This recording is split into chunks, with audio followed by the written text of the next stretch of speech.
Hello everyone, welcome to another edition of the follow-up question and the DOGE effect here in the Lehigh Valley. I am Ben Stemrick here with Mark Pinsley, Lehigh County Controller, and we are talking about how DOGE and government efficiency is hitting us here in the Lehigh Valley. Now, we just talked about an example from a few years ago where a doctor was caught, I don't want to say caught, but there was an instance where a doctor was diagnosing patients in a certain way that after an investigation found it could have been done differently, which could have saved taxpayers a whole lot of money. So that's a good example of using what is now called the Department of Governmental Efficiency to do that and to find that waste, fraud, and abuse. What are some other examples that we've seen here? Because when I think of DOGE, especially on a federal level, I think of chopping off our arms just to trim our fingernails. Yeah, that's what it feels like. But when it's done here on a local level, what you've seen and been part of, is that what you're seeing? And if not, what are some examples? So one of the things I want to say is so I'm the controller of Lehigh County, right? Nobody knows what a controller is. Yeah. Right? Almost everyone knows what DOGE is. Yeah. Right? Or has an idea. And so in many ways it has been good for me and my department, because now I can say, look, we're not, DOGE is? Yes. Okay, we're not exactly DOGE, but we are about fraud, waste, and abuse. So that's what we do. Yeah. And so it has actually been really helpful. And I wish it was implemented differently at the federal level, because I think it could be massively helpful. Has it provided you more tools and more reach on a local level since the department has been created on a federal level? Not specifically more tools, but one, more interest. Okay. Right? So people are just interested. We're here. Yeah, exactly. I love it. Secondly, it makes it much easier to explain what a controller does. Yeah. Right? Because a lot of times I'm like, well, let me give you an example. We audit. And the lights go out. But if I'm like, DOGE, everybody's like, yeah, I know DOGE, right? And so that makes it a little bit more exciting. And now they actually want to hear what the hell I have to say. Mm-hmm. Whereas when I'm talking about auditing, they're like, asleep. And so from that perspective, it has really been good. Because I think it has given controllers probably across the nation the ability to point to something and say hey, this is what we do. Let me explain to you how I do it and how, what the things are in our county that we can do. And so we have been very fortunate. Look, there are so many things that we do where we save money. Mm-hmm. Even small things. Like the other day, we saved around $250,000 because we found that a check had been paid twice. Right? Wow. Seems like something that should be caught. Yeah. It was purely an accident by both the vendor and by us. It was a missed invoice number, things like that. We caught it. We got our money back, $250,000. Fraud, waste, of abuse certainly would have been waste. It wasn't fraud. It wasn't on purpose, but we caught that money. So we've basically almost paid for my group of people that do this. We do cell phones. We keep track of all the cell phones, that are in the county, and we make sure that they're, have somebody that goes with them. Right? So when we first came in, we found a bunch of cell phones that had no individuals that were using them, but we were paying for it. Right? So we got rid of them. So you had a monthly bill for a phone that essentially wasn't being used. Exactly. So is that a lot of money? Well, it adds up over time, right? So there's all these little things that I think the public doesn't think about and just expects us to do. And I think rightly expects us to do, but that's what my department is for. And one of the things that I have been very proud of, and that I just enjoyed, because it was also a learning experience for me, was I was a small business owner, and one of the worst things in small business is buying insurance. Yeah. I don't know what I don't know what I'm doing. I want to do the best thing I can for my employees. I also don't want to pay too much money. And as a small business owner, what I found was my healthcare was going up 30% every year. And so we would have to change things okay, you're gonna have to pay a higher deductible, you're gonna have to pay a higher premium, you're gonna have to pay all that kind of stuff. And that was very disappointing. So when I got in to be the controller, you know what I wanted to look at? I wanted to look at the insurance. And I'm sure when you start talking to people about that, it puts them to sleep. I'll be honest, You said you like this. I was like, what a nerd. What a nerd. Oh my God. But you're that must have amounted to thousands of dollars. Oh, yeah. So we spend, as a county, we spend $30 million on our employees for their health care. $30 million. $30 million. Wow. Right? And it comes in two pieces. So one half is the pharmacy, right? So when you go to the pharmacy and you pay your copay, we pay the rest. Okay. Right? And the other part is, you go to the hospital, you go to the doctor, you pay your copay and we pay the rest, or you pay your deductible or whatever, we pay the rest. Which is great. We want our local employees healthy. Yeah, absolutely. Because that creates efficiency within the county. Absolutely. It means people are taking days off. Also, it's one of the benefits of being an employee. Like we provide, I think, pretty decent health care. So anyway, so I looked at the pharmacy side, right? So we previously spent about $7 million on pharmacy. So that means all of our employees who went out and bought some pharmaceutical item over the course of a year, in total, even after they paid their fair share, we paid $7 million, right? It's a lot of money. It's a lot of taxpayer money. Yeah. Right? And I think it's good for the employees. I think it's good for the county. So I was like, oh, let's take a look at this. Like, like a pill's a pill, right? Like, so this should be easy to figure out. So, like a very typical thing that an auditor does is they want to follow the money. So we get a list of all the transactions, and let me tell you, that was not easy. Like, our provider did not want to provide me with a list of all of the transactions. So that was a process in and of itself. But anyway, so you get a list of the transactions, and we're like, okay, like I now saw, that a person, bought a drug for $100. They paid their $20 copay. We paid $80. And when we pay the $80, we pay it to a third party. In this case, it's Highmark. We paid it to Highmark, and then Highmark pays the pharmacy. Right? So we pay the pharmacy, but we pay them through Highmark. Okay. So I was like, okay, Highmark, can you just show me a transaction that proves that pharmacy got the $80? No, I'm sorry, we can't do that. I mean, you can't do that. No, we have a non-disclosure, we can't provide that information. Okay. So I called the pharmacy, because the pharmacy's there. Hey, look, I know this transaction. Customer paid $20. Can you show me that you received the $80? No, sir, I can't do that because I have a non-disclosure with Highmark. Actually another company behind Highmark. So now, what do you think's going on? They're not giving that $80. They're not giving that $80, right? Yeah. Straightforward. So, I would have called it skimming, right, at the time, right? So they have a real professional term, which is called, oh, no, I forget. It's unfortunate. Spread pricing. Right? Yeah. So they're paying one amount that apparently I don't get, and then I have to pay a different amount to Highmark or to the people behind Highmark. Okay. So now, I'm in.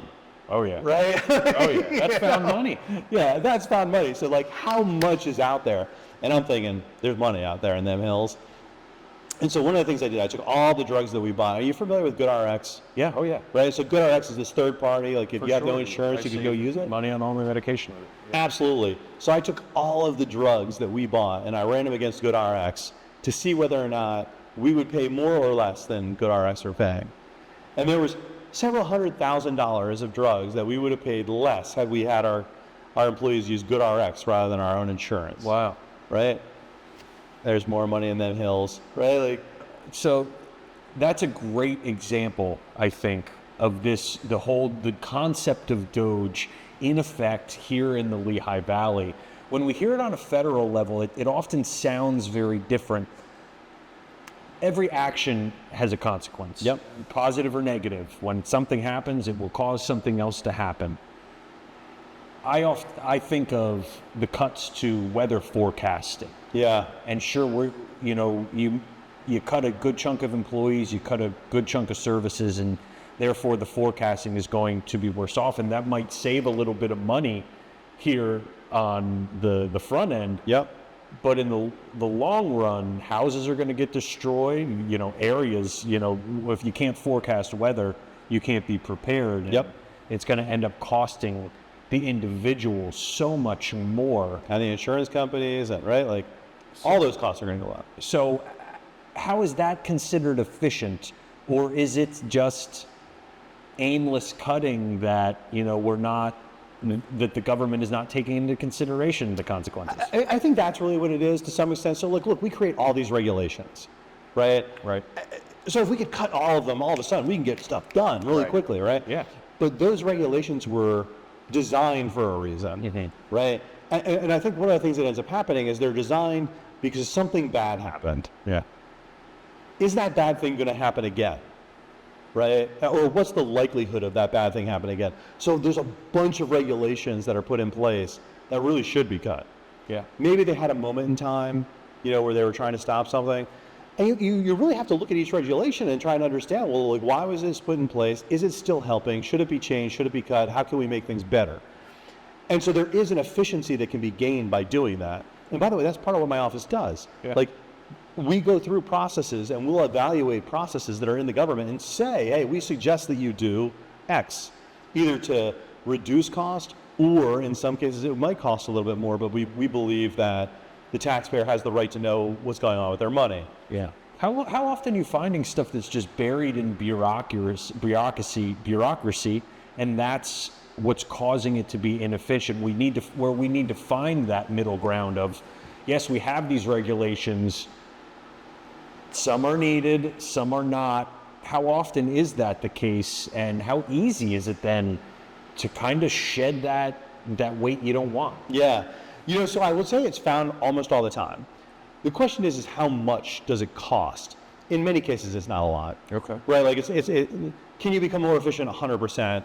Is it going to save the taxpayer a lot of money? Maybe not. And so it's probably not worth doing. Uh-huh. But when you start to look at bigger expenses, so for example, healthcare, like in the end, we ended out of $7 million that we were spending in pharmacy, we found $3 million worth of waste. 100% waste. Wow. Right? Which means we changed brokers, right? We changed the insurance company that we were using. And so instead of paying $7 million, we started paying $4 million. You didn't have to have any change in your drugs, right? You had to have a new card, right, that you took in. So you saved almost 50% of $7 million. There was no changes to anybody's health care. Correct. Their drugs stayed the same. Yep. And their costs didn't go up or anything in any way. Correct. Yeah. So I think we had like 1 or 2 people that had to change their drugs, and there are some drugs that need to be changed, right? Like, so like, for example, there are drugs like, and I can't remember the exact example, but like, let's say it combined Pepto-Bismol and some other drug that if you bought over the counter, it would be cheaper than the drug that they created for you to take. That was only 1 pill instead of 2. Okay, I mean, we shouldn't be paying for that. Right. Right, like, we just shouldn't be. And so there was some minor changes to the formulary, but for the most part, everybody kept their drugs. Everybody was able to go in. The biggest inconvenience was the first time you went back to the pharmacy for the first time, your old card was on file. And so now you had to pull out the new, card. So the biggest inconvenience was, here's my brand new card that I got. Yeah, and it was a real inconvenience. I mean, we got a lot of people yelling about it. Well, people are always going to yell about anything. You'll always have that group that, isn't happy with change, but it saved us $3 million. Right. Right. Yeah. So we should be willing to go through the hardship of that. And that's $3 million in tax dollars. That's $3 million in tax dollars. That is out of every single person in the county's pocket that you're saving. It's not just the people getting health care, the employees, or your office. That's us. That's the citizens of Lehigh County. We save $3 million of the tax dollars. I know I'm putting you on the spot here a little bit, but for somebody that isn't part of the government or isn't part of anything that we really talked about here today, what would you recommend to them? Is there anything that they could be doing to kind of do the same thing from an individual stance, to be more efficient and look out for these things, whether it's on a governmental level or in their personal lives, to help save? How do you look at these things from that perspective to find them in the first place? What I would say that you can do is be flexible. Okay. Right? And so here's the issue. You want to go to your doctor. I totally get that. Mm-hmm. Right? Your doctor might cost more than the one on the other plan. Okay. Right? And so what many providers do, including, private businesses, they want you to sort of be happy, right? You're an employee. We want you to be happy, whatever. Well, if I can negotiate a better deal with another firm, with another hospital, with another system, if you could be flexible, right? And either be willing to pay more for the doctor that you're going to, right? So you'll pay more in your copay than if you had used the other doctor. You're going to make up the difference, or just go use another doctor, right? And that is not easy. Like, when I'm saying you have to be flexible, I'm saying you got to be flexible, right? Like, but that is the way that you can help. That's the way that you can help your company. That's the way you can help the government, depending on who you work for, because one of the things that you'll hear talked about sometimes is, well, if people knew how much it cost, they would go here. So if you were going to get an MRI and you had no insurance, you would call 3 places and you would try and get a best MRI, right? And then you would go to that place, yeah, right? And I believe that you would do that. But what if I did that in advance, right? Because I'm a bigger buyer than you, and now I know that that's the cheapest place, but that's the place you like to go to, right? And so today, we don't charge you any difference. Most employers don't charge you any difference for any of those places that you go to. But now I'm saying, I want to charge you a little bit more. If you want to go to those places that I couldn't negotiate with, as long as the quality is the same, right? Then you should be flexible enough to go there. And that's a choice. You're providing a choice, yes, too. It's not forcing in either direction. So I think that's a great way to look at it. And I think we can all be doing this every day. And somebody had said it's the difference often between a scalpel and a sledgehammer, and you have to find that in between where you're not destroying something, but you are fixing it, and that perfect balance, because there are ways for all of us to be doing this, and it's certainly not on only a governmental level. Is there anything else coming down the pike that you have been investigating or working on that you think could inevitably save taxpayers more money, similar to the healthcare? Yeah, so that was pharmacy. So a few years later, I had done the healthcare side, and so that's the other $23 million out of the $30 million that we're spending. And I had found at the time about $4 million worth of savings, and that savings came in one of 2 ways. So one is there's a concept called reference-based pricing, and basically what it means is you take what Medicare for the elderly, you take what Medicare would have paid the hospital. That's normally where they're break even, what Medicare pays. And you multiply that by something. You multiply that by 140%, 150%, and that's what you pay, that's what you pay the hospital. Now the hospital hasn't agreed to this, right? They're willing to take the Medicare rate because they're breaking even, right, but they're really used to getting a lot of profit, right? And so what I was suggesting is that we either move to some model like that, which, by the way, could have been just contracting with one of the providers here, so St. Luke's or Lehigh Valley Hospital, and trying to negotiate those rates, or you use reference-based pricing. So if you're using reference-based pricing, one of the things that ends up happening is you don't get your Highmark card anymore. You don't get your Blue Cross Blue Shield card anymore. It's going to be some other provider that you've never heard of before. Okay.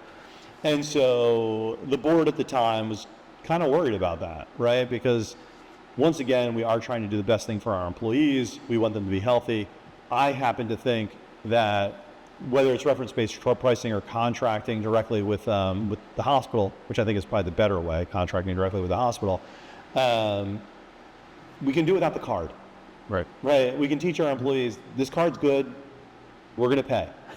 Yeah. Yeah. And so at the time, the board wouldn't do it. So we have a new board now. So I'm re-investigating that. I'm not going to do the full one that I did last time, but I'm still investigating it. And I think even with times that have changed, I think we're going to have the ability to save somewhere between $3 and $4 million. And by the way, that's usually a multi-year contract. So when we're saving $3 or $4 million, take $3 million and multiply it by 3. We're really saving $9 million. Right. Right? Because otherwise, we would have been on the other plan, paying $3 million more for every year. So that's one of the big things that's coming down the pike. I mean, I hope to release that after July 4th. And hopefully, I'm hopeful that the board cares. I'm hopeful that the public cares. Right, yeah. Right? Like, here's the thing.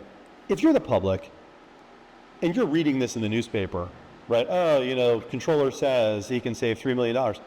Call the commissioners. Right, yeah. Right? Like, do something. Be like, hey, can you verify this is true? Right? Like, do something. If you don't believe me, that's okay. Right? But do something so that we can find out and move forward. Because it's a lot of money to the county. And right now, the county has a structural deficit of about $4 million. That means when we're budgeting we are budgeting knowing we are over budget by $4 million. Right. Right? And so that's eating into like the rainy day fund, if you will, right? Or it's eating into something else. And we've been able to do this because of the American Funds plan and the money that came in. But it's gone. Yeah. Right? And so now we need to cut. And unless you want to start seeing services cut and employees being fired, we need to do something else. And this is one of the things we could do. And I think that's always great advice, is calling your representatives. And I don't always think it's great advice to say call your congressman or anything, because you're just going to get a letter. But when you're standing at a commissioner meeting, that has a whole different kind of gravity. That is a local meeting. There's not a lot of people. So when you're 10, 15 people deep in those meetings, it could really bring some weight that you're not going to get when you're trying to appeal to somebody on a federal level. So the squeaky wheel gets the grease. Absolutely. And I think now we're seeing more than ever, people are willing to be that squeaky wheel, if not out of necessity, because, government and gravity, they're the two things that when they're working, you don't know. Yes, yeah. And you don't care. But when they're not, everything's wrong. Everything's going off. That's like one of my personal goals when I sort of got into this was like, my grandparents' time, they liked the government, right? They thought well of the government, and we don't think well of the government. No, we don't, right? and like, I want to change that. Yeah. And I don't think that I can change that by myself, but I think I could be like the one person, doing one right thing, and maybe you can find another person doing one right thing, and you don't have to agree with everything that we do. You just have to understand that we're there for the people, and that we're there really for the people. Like, I'm not for a lobbyist. Like, there's nobody lining my pockets. Like, I'm doing this because I like doing it. It takes a village, and every village starts with a villager. That's it, exactly. Yeah.